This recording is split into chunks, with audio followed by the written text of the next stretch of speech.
Hey YouTube, it's an Oldguyjammin, and I thought I would give you some tones from my Rebel 30 MK2. This is the second go round for the Rebel 30. It's a pretty monstrous head. Sounds great. Nice cleans, great dirty. Ever since I sold my tweaker, I've missed that kind of just the raw tube tone that comes out of it. It's very similar to the Fender Bass Breaker with its gain stages all the way up. It's just, but still, it's got its own thing. It's just raw, nice tube distortion, very much in your face, mid strong. And so I pulled the trigger on a Rebel some time ago. If you want Fender cleans, get a Fender. If you want Marshall tones, get a Marshall. Egnators sound great, but they are their own sound. All right. So also I had to use the Bugera attenuator to get the volume high enough to show you that the attenuators on the Rebel 30 actually do work, but you have to have the volumes high enough to rob the power stage of current enough to drive those tubes into saturation. Otherwise, you'd have to turn it up so loud that it would be, deafening. And so I used the attenuator and a USB mic. So the quality audio is might suffer a little bit. I'm not using an instrument mic. I'm using the USB mic, but it should be mono in 2 channels, so you ought to get left and right. Anyways, I wanted to show that the attenuators do work. It's a subtle change. There have been people in blogs and other places that have said, the attenuators don't work. It's a gimmick. But they do work. It's subtle. They do work, but you have to have the amp pretty cranked up in order to hear the difference. And then the tube choice between the 6L6 and the EL84s does work also. Again, it's subtle, but it definitely does make a difference in tone. But it is a 30-watt head, and you need to have things kind of cranked up to take advantage of, to find the sweet spot. Take advantage of that. All right, so we'll do some tones, and we'll get back with you in a little bit. Ciao.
All right.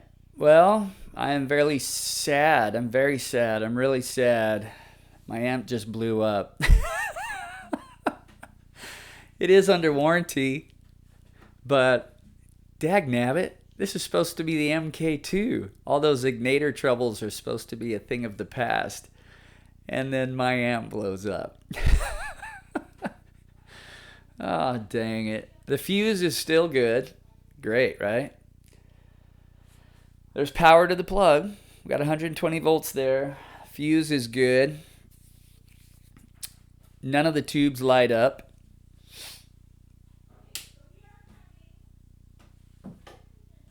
It's been cooling off for a few 10-15 minutes, and it's still dead as a doorknob. So there's not some thermostatic relay that is cooling down. It doesn't smell like smoke though. Usually when a transformer burns up, there's a very particular odor that follows that. Just none of that shellac has been fried. So I don't know. Gosh. Anyway, you got to see it on the tube. So now what do I call the video? Rebel MK2 review or Rebel MK2 blows up? It's kind of both. Anyway, thanks for watching. If you have any quick tips on something I could try to get this going, let me know. Otherwise, I'll be calling the guys at Sweetwater and maybe Vlad down there at Egnater. I was going to say it's a great company. I even have the internal schematics from Bruce himself. He sent me an email of their drawings, the schematic drawings, the PDF files.